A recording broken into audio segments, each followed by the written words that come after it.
नमस्कार दोस्तों, stock market studies में फिर से एक बार आपको बहुत-बहुत स्वागत है। तो आज मैं फिर से आपके सामने कुछ इम्पोर्टेंट कंपनी का अपडेट शेयर करने वाला हूँ, तो वीडियो को पूरा लास्ट तक देखिए और अभी तक अपने चैनल को सब्सक्राइब नहीं किया तो जरूर कर लीजिएगा।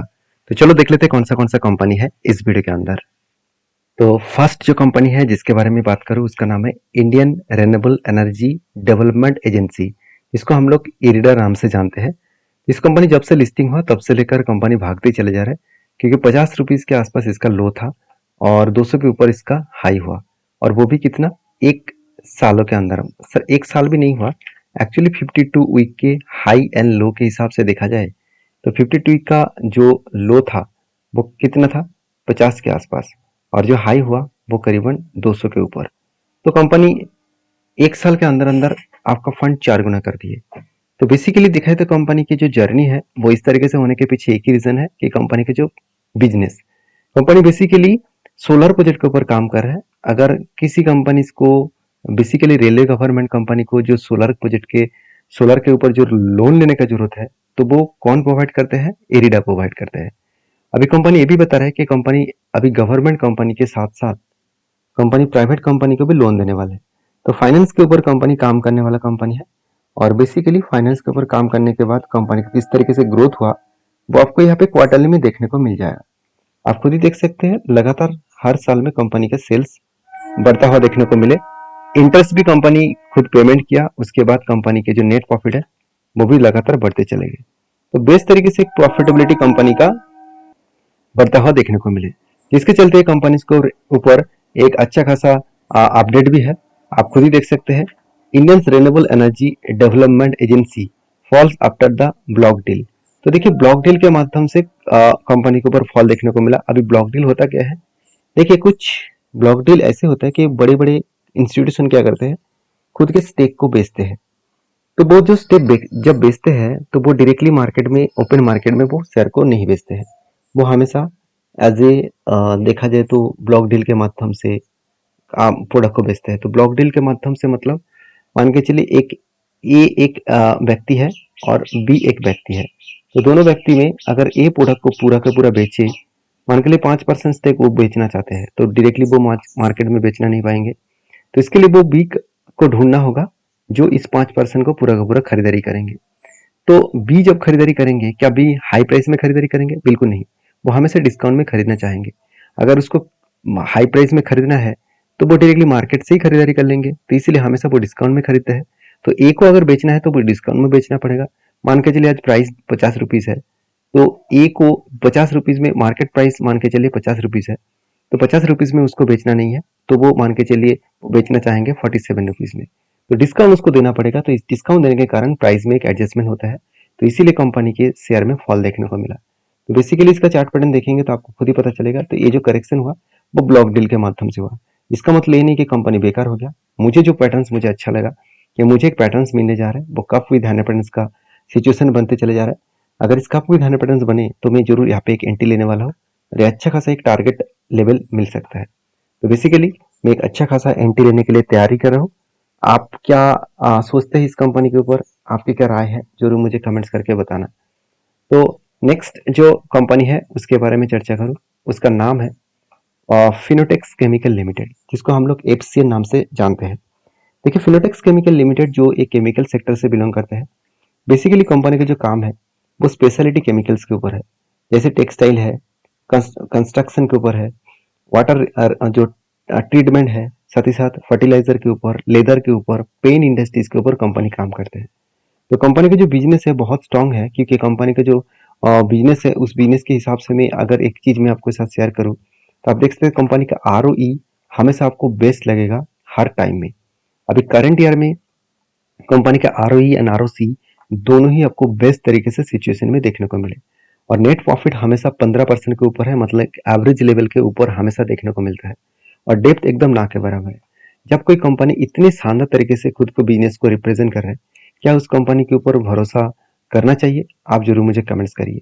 तो बेसिकली कंपनी का प्राइस अभी बहुत सस्ते में है, और इस कंपनी के जो प्रोमोटर है उसके बारे में बात करूँ तो इसका प्रोमोटर जो सबसे ज्यादा प्रोमोटर के पास होल्डिंग है, आप देख सकते हैं, जो सुरेंद्र कुमार जी है उनके पास ही सबसे ज्यादा होल्डिंग है, 54% स्टेक उनके पास है।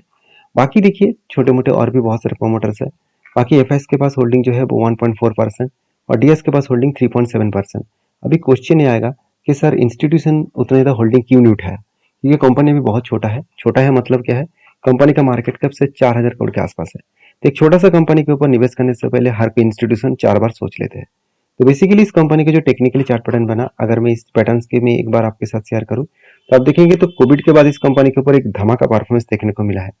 और इस परफॉर्मेंस के हिसाब से बात करें तो कोविड के टाइम में इस कंपनी का प्राइस था सिर्फ 10 रुपीज और आज 400 तक कंपनी 450 तक जर्नी किया है। तो 10 रुपीज से 450 तक जर्नी जो है, अगर उस लेवल से टॉप लेवल तक देखूँ तो ऑलरेडी 36 टाइम्स कंपनी रिटर्न दे चुके हैं। ये तो सिर्फ शुरुआत है, मुझे लग रहा है अभी भी बहुत जर्नी बाकी है। तो कंपनी इसके ऊपर जब जब मुझे ट्रेड भी मिला तब तब मैं ट्रेड भी लिया, इस कुछ काफी ध्यान पैटर्न्स बना और फाइनली ब्रेकआउट होने के बाद कंपनी धीरे धीरे करके ऊपर जाने का कोशिश कर रहा है। अगर ऊपर गए तो बहुत बड़ा एक लंबा जर्नी देखने को मिल सकता है। तो मैं जरूर इस कंपनी के ऊपर स्टडी करके कंटिन्यू करना चाहता हूँ, मतलब एज ए लॉन्ग टर्म के लिए रहना चाहता हूँ। आप किस तरीके से सोचते हैं जरूर कमेंट्स करना, क्योंकि फिलहाल के लिए मेरा कोई ट्रेड नहीं है। जब ट्रेड बना था उसका टारगेट भी अचीव हो चुके हैं और 36% के आसपास टारगेट मिला सिर्फ 157 डेज में। तो आप इस कंपनी के ऊपर अभी फिलहाल के लिए क्या कर रहे हैं जरूर कमेंट्स करना, क्योंकि फिलहाल के लिए जो सिचुएशन है मुझे लग रहा है वो सेलिंग प्रेशर है और 200 डेज मूविंग एवरेज के आसपास आने का चांसेस है। तो नेक्स्ट जो कंपनी है उसके बारे में चर्चा करूँ, उसका नाम है वेदांता लिमिटेड। देखिए वेदांता लिमिटेड लगातार भागते चले जा रहा है। अगर मैं इसके चार्ट के बारे में आपके साथ शेयर करूँ तो खुद ही आप देख सकते हैं, तो लगातार वो हाई करते चले जा रहे हैं और बेसिकली कंपनी का जो रेंज है वो हायर हाई बनते चले जा रहा है। आप खुद ही देख सकते हैं कंपनी के ऊपर एक पैटर्न्स बना था, काफी ध्यान पैटर्न्स, और जब मैंने टेल लिया वो मैं आपके साथ शेयर किया था और फाइनली जो टारगेट बना वो कितने दिनों में मिला। अगर एंटी लेवल से मैं टारगेट तक देखूँ तो ऑलमोस्ट 26% का रिटर्न मिला सिर्फ 9 दिनों के अंदर अंदर, 9 डेज के अंदर अंदर। तो यही होती है खासियत। इसके लिए कंपनी के ऊपर रिसर्च करना पड़ता है। क्या सब कंपनीज में इतना प्रॉफिट मिलेगा? बिल्कुल नहीं। कौन सा कंपनी कितने दिन में प्रॉफिट देगा उसका कोई भी डेटा अवेलेबल नहीं होता है, किसी भी व्यक्ति आपको बता नहीं सकते। आपको हमेशा प्रेडिक्शन करने के बाद ही काम करना है। अगर सही तरीके से आपको सही ढंग में कोई पैटर्न्स देखने को मिले तो वहां से आपको एक अच्छा खासा जर्नी देखने को मिल सकता है। तो बेसिकली इस कंपनी के ऊपर एक चीज को नोटिस करना, कंपनी जो लगातार भागते चले जा रहे हैं, मुझे क्वेश्चन पूछा गया कि सर ये कहाँ तक जाकर रुकेगा। तो मुझे लग रहा है कि कंपनी का जो लाइफ टाइम हाई है वो लाइफ टाइम हाई है 439 के आसपास, उस लेवल तक जाकर रुक सकता है। क्योंकि देखिए जब कंपनी के ऊपर करेक्शन हुआ तो एक यू जैसे पैटर्न क्रिएट हो रहा है। यू जैसे जब पैटर्न क्रिएट होता है तो वो उसको रिकवरी करते हैं हायर लेवल तक। इसका जो लाइफ टाइम हाई है उस लेवल तक जाने का वो कोशिश करेंगे। और बेसिकली इस कंपनी के ऊपर जो मेरा डिसीजन है, इस डिसीजन को मैं कंटिन्यू इसीलिए कर रहा हूँ क्योंकि कंपनी के परफॉर्मेंस इस बार जो ईयर ऑफ ईयर बेसिस में रिजल्ट आने वाले हैं वहाँ पे भी कंपनी के पॉजिटिव रिजल्ट देखने को मिलेगा। हाँ मान लेता हूँ कंपनी के पिछले लास्ट कुछ क्वार्टर ईयर से कंपनी का कंपेयर करूँ तो कंपनी का प्रॉफिट बहुत कम हुआ, अराउंड 50% के आसपास कम हुआ। फिर भी कंपनी इसको लगातार भागने के पीछे रीजन भी है। वो रीजन में पिछले वीडियो में डिस्कशन किया था, अभी मैं इस वीडियो में डिस्कशन नहीं करूंगा। अभी एक चीज को नोटिस करना, कंपनी के ऊपर इंस्टीट्यूशन खुद के होल्डिंग को बढ़ा रहा है। जैसे एफ के पास 7.5% होल्डिंग था वो 8.5% हो चुके हैं और डीएस के पास 11% होल्डिंग था वो 13.5% के आसपास हो चुके हैं। मतलब एफ और डीएस के पास अच्छा खासा आपको होल्डिंग्स यहाँ पे देखने को मिल जाएगा। तो बेसिकली देखा जाए तो कंपनी इसके ऊपर एक शानदार तरीके से परफॉर्मेंस यहाँ पे देखने को मिले। इस शानदार तरीके से परफॉर्मेंस होने के कारण कंपनी के ऊपर एक अच्छा खासा जर्नी यहाँ पे देखने को मिल सकता है। तो मैं जरूर कहूंगा इस कंपनी के ऊपर फोकस रखिए और इस कंपनी के ऊपर कंटिन्यू करने के लिए सोचिए। बाकी आप इस कंपनी के ऊपर किस तरीके से डिसीजन लेकर रखा है, क्या ट्रेडिंग पर्पस में काम करते हैं, क्या इन्वेस्टमेंट पर्पस में काम करते हैं, वो भी मुझे कमेंट्स करके बता सकते हैं।